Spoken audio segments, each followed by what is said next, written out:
Ako rin ganun eh. Nung bata akong maliit, ayoko ng gulo.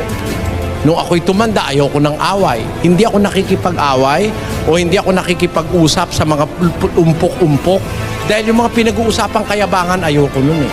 Mas gusto ko pang magbasa, mag-aral, kaysa makipagkwentuhan doon sa mga kababata ko. Yun ang naranasan kong pagkabata eh. Pero ang isang ayoko yung may kokontrahin ako o may aawayin ako o kaya hindi ko sasang-ayunan. Ayoko nun. Pero nung matuto ko ng Biblia, na iba ang pagkakilala ko sa buhay. Pag walang kokontra sa mali, lahat ng tao maniniwala sa mali. Tandaan niya. Ngayon, ano ang batayan ko? Na masama na yung mali, hindi mo kokontrahin. Bakit ganon? Ba't ko sinasabi yun? Pag mali, dapat punahin. Pag mali, dapat sawayin. Pag mali, dapat pigilan. Kasi sabi ng Diyos 3 G's ng Tito. Pakinggan niyo. Ang taong may maling pananampalataya, pagkatapos ng una at ikalawang pagsaway ay itakwil mo. Ipinapasaway ba yung mali?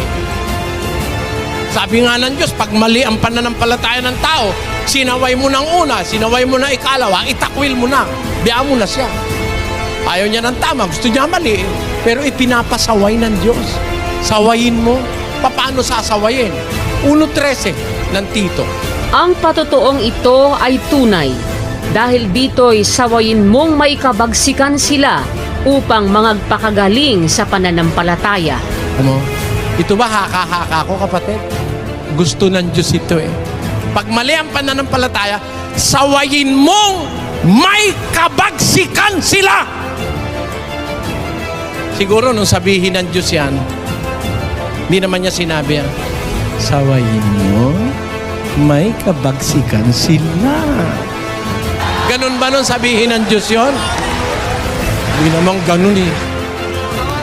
Sabi, sawayin mong may kabagsikan sila upang magpakagaling sa pananampalataya. Gusto mong gumaling ang tao? Pag mali, sawayin mo.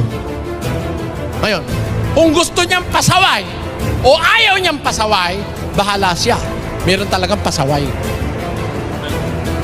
Pero tungkulin mo kung mangangaral ka na sumaway. Basa, 2 Timoteo 4:2. Ipangaral mo ang salita. Magsikap ka sa kapanahunan at sa di kapanahunan. Sumawata ka, sumaway ka. O, kita mo? Utos ng Diyos sa mangangaral yan. Sumawata ka, sumaway ka. O, pag sumasaway ba, mali? Ba't hindi na lang natin igalang ang pananampalataya ng isa't isa? Kung mali, ba't ko igagalang? Ibig mo sabihin, ang paniniwala mo, si Kristo, tao. Ha? Tapos sabihin ko, ginagalang ko yan. Amen. Ganun ba? Pag sinabi mo si Kristo, tao, sisigaw ako. Hindi tao si Kristo, kundi nagkatawang tao. Yan ang sasabihin ko. Nag-uumpisa na ang labanan. Bakit? Gusto ng Diyos na ganun para ang tao mailigtas sa mali. Ganun yun. Kung ako makikipagkaibigan lang, di na ako magsasalita. Pero hindi ako naparito para makipagkaibigan kahit kanino. Kahit magalit kayong lahat sa akin, sasabihin ko yung ipinasasabi ng aking Diyos na kinikilalang nasa langit. Kailangan yun. Kailangan.